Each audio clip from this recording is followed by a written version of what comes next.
qui vous souviennent que du 10 au 12 octobre 2019, le président Talon a réuni ses amis politiques sous le prétexte d'un dialogue national pour, avait-on annoncé à grand renfort de publicité, débattre des lois chrysogènes qui ont plombé la cohésion nationale avant, pendant et après la parodie d'élections législatives d'avril 2019.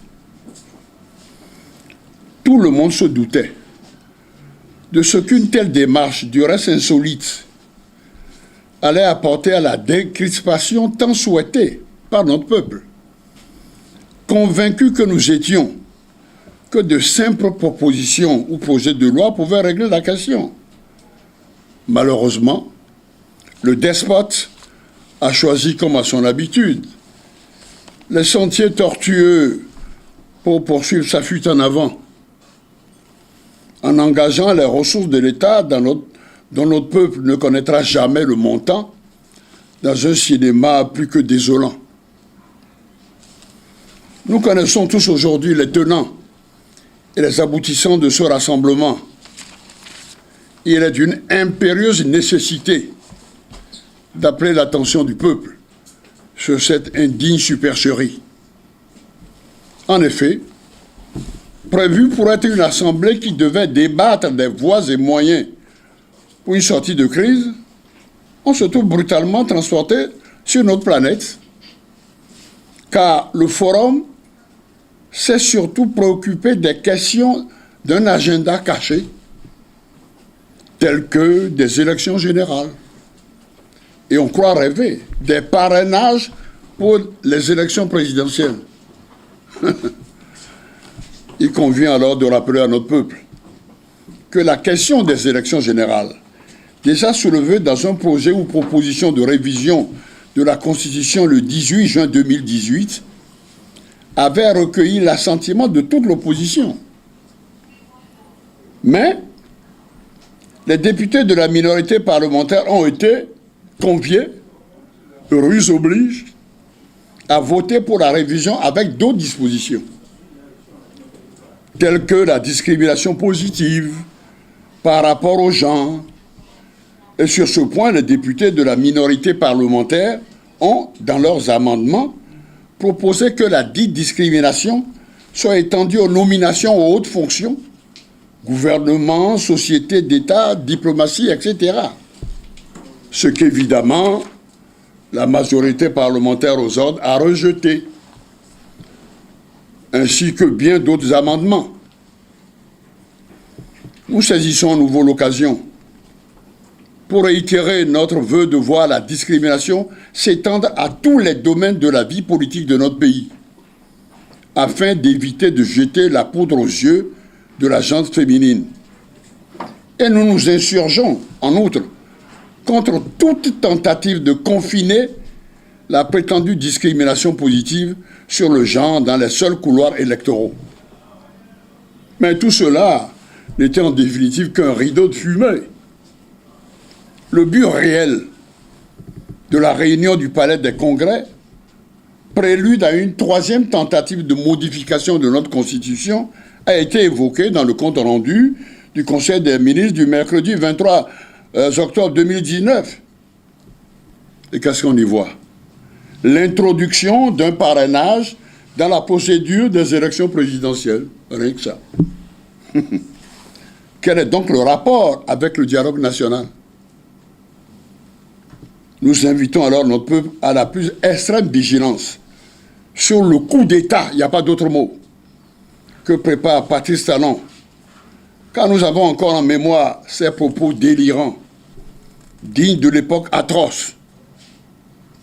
En Europe, pendant la Seconde Guerre mondiale, selon lesquels un chef d'État peut être réélu si tous les députés sont à sa solde, si tous les maires sont à sa solde, c'est Talon qui parle. Si tous les élus locaux sont à sa solde, si tous les commerçants sont affaiblis, si personne ne peut lui tenir tête, si personne ne peut être compétiteur contre lui. Fin de citation. Aujourd'hui, il est de notoriété publique que tous ceux qu'il a abusivement baptisés députés sont à sa solde, que tous les maires, par peur d'être destitués et ou jetés en prison, font allégeance. Ne nous y trompons pas. Cette loi, si elle venait être votée, serait plus dévastatrice que les précédentes. Elle nous mènerait inexorablement, n'ayons pas peur des mots, vers des chemins que, hélas, ont emprunté avant nous d'autres pays africains, le Libéria, la Sierra Leone, la Côte d'Ivoire, etc., c'est-à-dire vers le pire. Le fameux dialogue national n'aurait en fait rassemblé que des gens autour du président Talon qui a des idées fixes. Oui, on peut le surnommer idée fixe. Que pour cette lamentable et insupportable mascarade. Nous tenons donc à mettre en garde l'Assemblée nationale contre toute tentative d'une loi induisant le parrainage par des élus, quels qu'ils soient. Car notre peuple est depuis longtemps vacciné contre la politique de la ruse et de la rage. Une autre supercherie est le projet de création d'un poste de vice-président de la République à Masséro. Cela n'aurait rien d'extraordinaire si le titulaire de ce poste dans le shadow cabinet, le cabinet de l'ombre de Talon, n'était pas déjà impliqué dans une vaste escroquerie, le fameux scandale des machines agricoles. Miflien. L'exposé des motifs qui sous-tend cette hérésie à lui seul suffit à mettre à nu le complot qui se fomente contre un peuple épris de démocratie, de liberté. Le délai accordé par l'article 50 pour l'élection d'un nouveau président de la République en cas de vacance du pouvoir est très court. Combien de fois avons-nous déjà eu recours à cet article? Si le président Talon, pour des raisons qui lui sont personnelles et tenues bien secrètes, pense quitter le pouvoir avant terme, c'est son problème. Mais de là à vouloir imposer à notre peuple l'horreur, serait la pire des provocations. Et le peuple serait en droit de livrer un combat acharné pour la préservation des acquis de la conférence nationale souveraine. C'est tout notre peuple qui en a décidé. Ainsi, en son temps, par référendum, et Talon est disqualifié pour se substituer à la volonté populaire. Nous connaissons hélas les origines et les dessous de cette machination. Nous connaissons surtout la profession de foi de l'homme qui sévit à la marina, l'homme qui voulait assassiner son prédécesseur, l'homme qui est le descendant, vous le savez tous, du directeur du fort négrier français, Saint-Louis de Grégoire, à Ouida, et qui a essayé de faire main basse, sans appel d'offres, sur les 10 usines de la Sonapa, 10 usines de coton. Voilà l'homme que nous avons en face de nous. Alors donc, cet homme veut avoir tout le monde à sa solde. Et quelle revanche, quand on connaît les difficultés qu'il a eues dans ses études. Mais que des professeurs d'université s'en rendent complices est désolant. Oui. Il faut toutefois leur rappeler que ceux qui se rendent coupables de fautes lourdes contre la démocratie en répondront au plus vite. Car un peuple affamé, bafoué, humilié est souvent impitoyable. Quant au tapage fait autour d'une certaine loi d'amnistie, il nous paraît urgent, indispensable, d'apporter les précisions suivantes. 1.